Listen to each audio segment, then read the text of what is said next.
Welcome to the Dental Team Podcast. I'm your host, Kira Dent, and I have this crazy idea that maybe I could combine a doctor and a team member's perspective because let's face it, dentistry can be a challenging profession with those two perspectives. I've been a dental assistant, treatment coordinator, scheduler, biller, office manager, regional manager, practice owner, and I have a team of traveling consultants where we have traveled to over 165 different offices coaching teams. Yep, we don't just understand you, we are you. Our mission is to positively impact the world of dental, and I believe that this podcast is the greatest way I can help elevate teams, grow VIP experiences, reduce stress, and create A-teams. Welcome to the Dental Team Podcast. Hello, Dental Team listeners. This is Kira, and you guys, you are in for the best treat of your life, Consultant Takeover. That's right. Get ready. They are dropping some dynamite. Our consulting team is incredible, guys, and we are so blessed and so fortunate to have them sharing tips and tricks with you today. And as always, thanks for listening. I'll catch you next time on the Dental Team Podcast. Hey guys, I am so excited to be here today. This is my first official recording with our consultant, Denae. I'm so stoked, Denae, that you're here. I know you've recorded with Kira and you've got some other things out there. You've done a ton with her, but I have not had the pleasure of having you on my Friday consultant takeover yet. And I'm just stoked that you're here. Thank you for making the time today. And we're on the same time zone. That's so random. We both, we live across the country from each other, but I'm out here on your side of the country today. How are you? I'm doing good, Tiff. Thanks for having me. How are you? Of course. I'm so good. Thank you. So freaking good. I love these days. I think they're so much fun. I love just getting information out there and providing the best that we can for our clients and for the people who are out there who are not yet clients, that one day will be, or just love us from afar. So today I thought it would be really fun. I know you are like our numbers queen at this point. Like you and Britt and Kira just love numbers, and I love numbers, but not as much as you do. So I thought, oh my gosh, I want to talk about production. I want to talk about producing the goal and kind of how that affects the schedule. And I thought you were going to be so perfect for that, and to really just get that information out there. So I was thinking about this morning, and there's just so many ways to run a schedule. Like so many, there's a million ways you can do it, right? You can like hodgepodge it. You can throw things on there. I think the most common thing I see is one big appointment and a million smalls to just like fill all the white space, right? And that was me way back in the day. I'm like, no white space, that's all we need, right? And we're like, wow, we did like $1,200 today,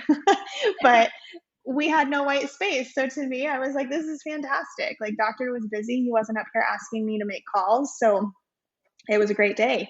And then you have, your block scheduling, your rocks, pebbles, and sand and water, or whatever you want to call it, different ways of doing it. But I think personally, and you might have a differing opinion, which I love, but I think that the most success I see in practices, no matter how you actually physically put the appointments on the schedule, is to ensure that you're looking at daily goals and that you're scheduling your production to a daily goal so that you can really track and meet your monthly goals for production, which translates into your collections goals. So that's kind of my opinion there and what I wanted to chat about. But Denae, like, what are you seeing in some of your practices even? I know you're working with a few practices, and you've got some massive practices that are working on some big growth and big change, which is right up your alley. So tell me a little bit about that and how you're working with them on production to goal and daily goals. What do you have going on over there? Yeah. So the idea for me, what I've found is like the idea of scheduling to a daily goal can be scary because then it feels like all we care about is numbers, right? All we care about is the production. And then we have this assumption that we start to look at patients as a dollar sign. And what I've found is that when you're scheduling to a daily goal, it actually does the exact opposite.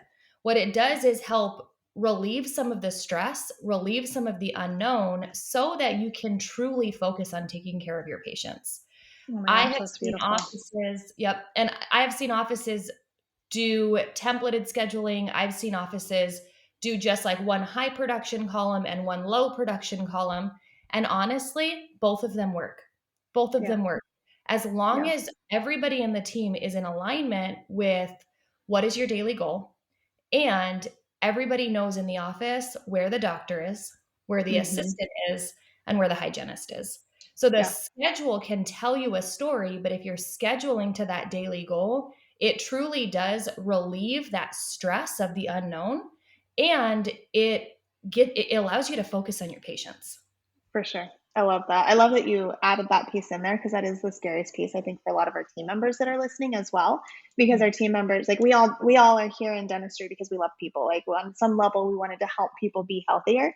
So we joined dentistry because it was a beautiful path for that. So I think that was awesome. And I truly agree. I think if you're looking at it every day, you're able to really see what each patient brings to the table. Like how are we able to help these patients even more? How can we get the most out of their appointments, which ultimately is getting the most out of their treatment. And I don't know about you, but I think you have a busier schedule than I do with all of the kids running around. Like I have one kid in a very busy schedule. So coming back for appointments is really not an option for me most of the time. So if I can get the most done, like that's how we increase business and how we increase patient care. So I love that. Now, question, Denae, how do you go about setting your daily goals? I think, I reverse engineer everything, and I prefer to do everything as efficient as I can. But I might not have the best options or the best ideas. So how do you go about with your practices that you're working with, making sure that they have these daily goals set and they know what they are? Yeah. So typically what I recommend is 75% of your daily goal is your high production procedures. So normally you'll block out 75% of that schedule to allow 75% of your production goal will be protected so that you can do high production crowns, implants, any of your, bridge work, even your partials or your dentures, those high production procedures. 75%, then 25% will take up the low or the no production procedures. So if I'm trying to figure out what the daily goal is, I'm going to figure out what have you historically done. We don't want to set goals that are completely out of left field. We want to set goals that are realistic to your practice so that you can truly fill your schedules and have a well balance. So you want to take the last 3 months of what has your doctor or your hygienist been averaging from a production stance, and then set that, give it a little bit of a bump, because a goal should be something that you guys are striving for. So give it a little bit of a bump, maybe 10 or 15%, then take 75% of that, protect that for your high production, knowing that the rest of it is going to get filled in with those like pebbles or those sand. I love that. I love that. So that's awesome, because I think you can take that, right? And that turns into, like, I think both of our minds are like, okay, there's so much more that can be done. So I think that way that you're doing that, so the last 3 months of production, finding the average and then going from there, is a really great way to set all of the goals overall. So I think they could take that, right, and really see what can they accomplish then, or what are they projected to accomplish within the year. So if they know what their year goal is, they can backtrack and kind of see, okay, well, if I'm trying to make this, if I'm at 1.5 this year, how do I create that into monthly goals and then daily goals? So I think there's two different versions, right? So you can do the yearly goal divided by how many months you work, then divide that by how many days per month that you're working, which will give you your daily goal and your monthly goal that can be hit.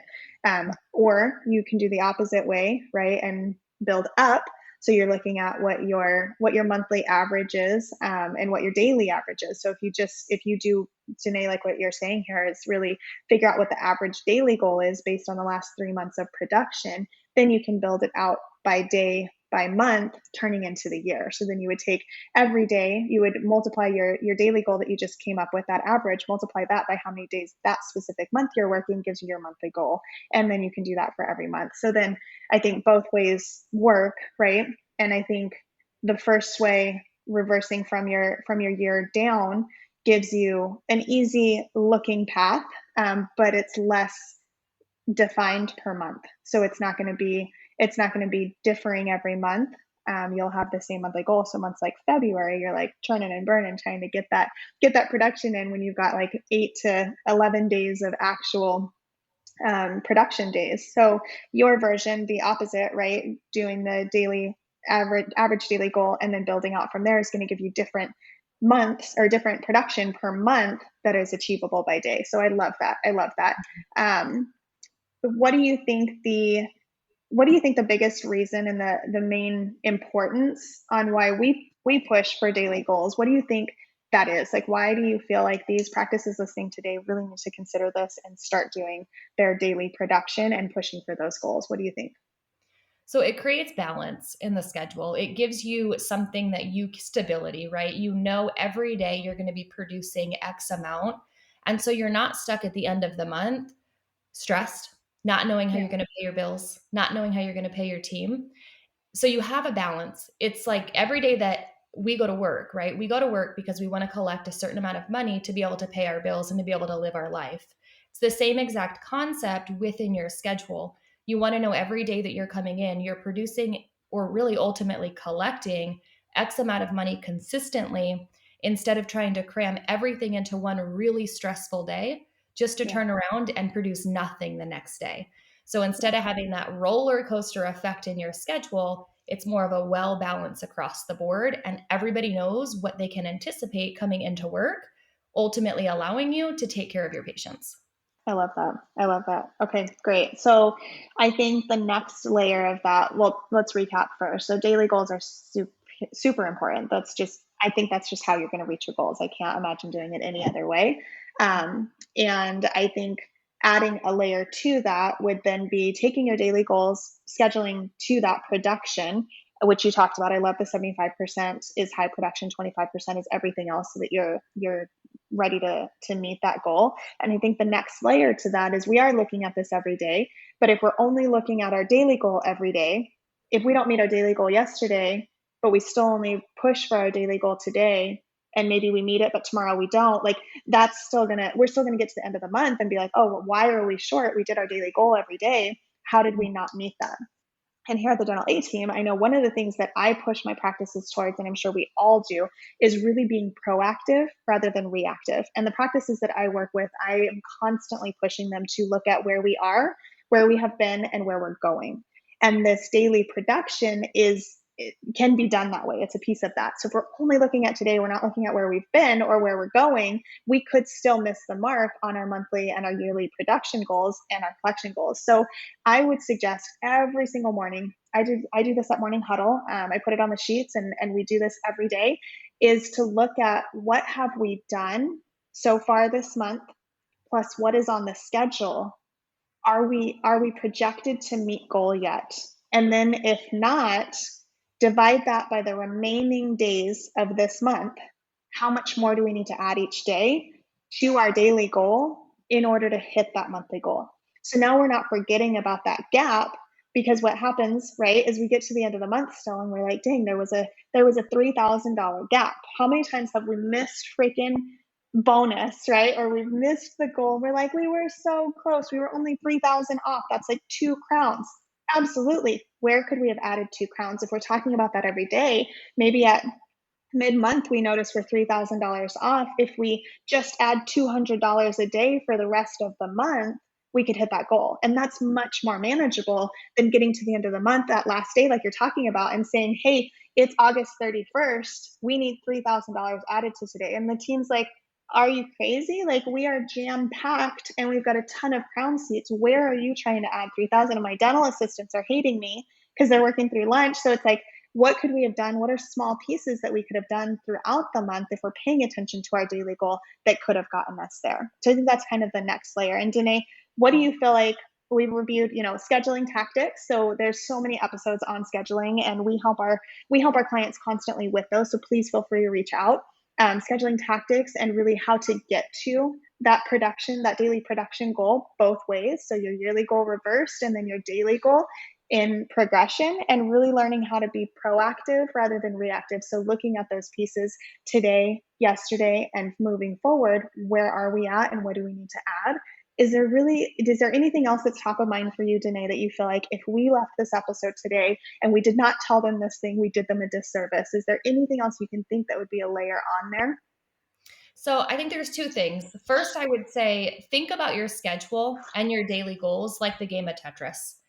And Mm-hmm. you can actually play Tetris as a team so that you all have a really good understanding of how to manage the schedule. Just like what Yeah. Tiff is saying, take either are you guys ahead on goal or are you guys behind on goal?